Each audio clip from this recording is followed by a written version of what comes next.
आज के समय की सबसे बड़ी गलत धारणा ये है कि गाय का देसी घी मत खाइए, गाय का दूध मत लीजिए और मीठा मत खाइए।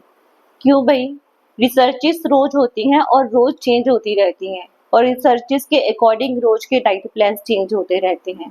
बट जो हमारे ग्रंथों में लिखा है, हमारे पुराणों में लिखा है, वो हमेशा से शाश्वत है। मतलब जो चीज़ 5000 साल पहले थी, वो आज भी है। जब भी हम खुश होते थे, किसी की बात हमें अच्छी लगती थी, हम बोलते थे तेरे मुँह में घी शक्कर, तो हम उसको दुआ देते थे। मतलब घी और शक्कर आपके शरीर के लिए अच्छी थी। तभी तो हम कहते हैं ना तेरे मुँह में घी शक्कर। गाय हमारी माता है, तो वो हमारे ग्रंथों ने लिखा है तो वो सही लिखा है। मतलब जब भी भगवान की कोई पूजा की जाती है, उसमें पंचामृत बनाया जाता है, तो देसी गाय का दूध इस्तेमाल किया जाता है, देसी गाय का देसी घी इस्तेमाल किया जाता है, शक्कर इस्तेमाल की जाती है, दही इस्तेमाल की जाती है। और जब भी आप किसी गुरुद्वारे में जाते हैं तो प्रसाद में आपको हलवा देग का प्रसाद मिलता है, जिसमें गाय का शुद्ध देसी घी यूज किया जाता है और मीठा भी यूज किया जाता है। जब भी जन्माष्टमी होती है तो सबसे पहले मक्खन और मिश्री का भोग लगता है, और जब भी आप व्रत करते हैं तो उसमें फलाहार और मीठा खाने के लिए बोला जाता है। तो ये चीजें गलत कैसे हो सकती हैं? गलत था आपका लाइफस्टाइल, गलत था आपका चयन। आपने रिफाइंड ऑयल यूज किए, गलत तेल इस्तेमाल किए, नकली घी इस्तेमाल किया, इसलिए कोलेस्ट्रॉल हुआ, इसलिए ब्लॉकेजेस हुई हैं आपको। बट गाय के देसी घी से कोई भी ब्लॉकेजेस नहीं होती हैं।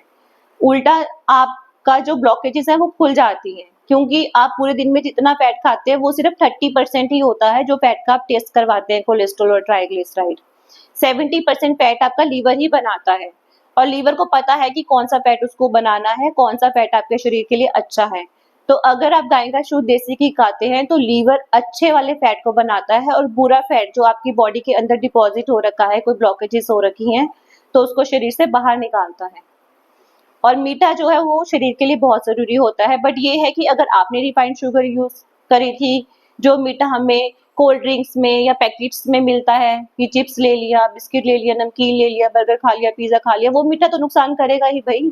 लेकिन जो प्रकृति हमें देती है, शक्कर है, गुड़ है, अंजीर है, शकरकंदी है, खजूर है, तो वो आपके शरीर में कभी भी नुकसान नहीं करते हैं। और देसी गाय का देसी दूध आप ले सकते हैं, क्योंकि अगर मैं एक तरफ लिखूं गाय, तो गाय हमारी माता है, और एक तरफ अगर मैं लिख दूं भैंस, तो काला अक्षर भैंस बराबर, गई भैंस पानी में, जिसकी लाठी उसकी भैंस। तो भैंस के ऊपर इतनी सारी कहावतें बनी है, तो हमारे साइंटिस्ट ने सर्च करी।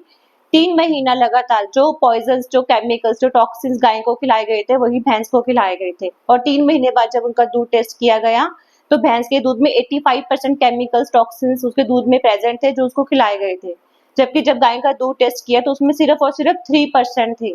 इसीलिए गाय को माता कहा जाता है कि आप उसको चाहे जहर खिलाइए, चाहे केमिकल खिलाइए, चाहे टॉक्सिन्स खिलाइए, बट वो केमिकल्स और टॉक्सिन्स अपने दूध में नहीं आने देती, मतलब अपने बच्चे को नहीं देती है, इसीलिए उसको माता कहा जाता है।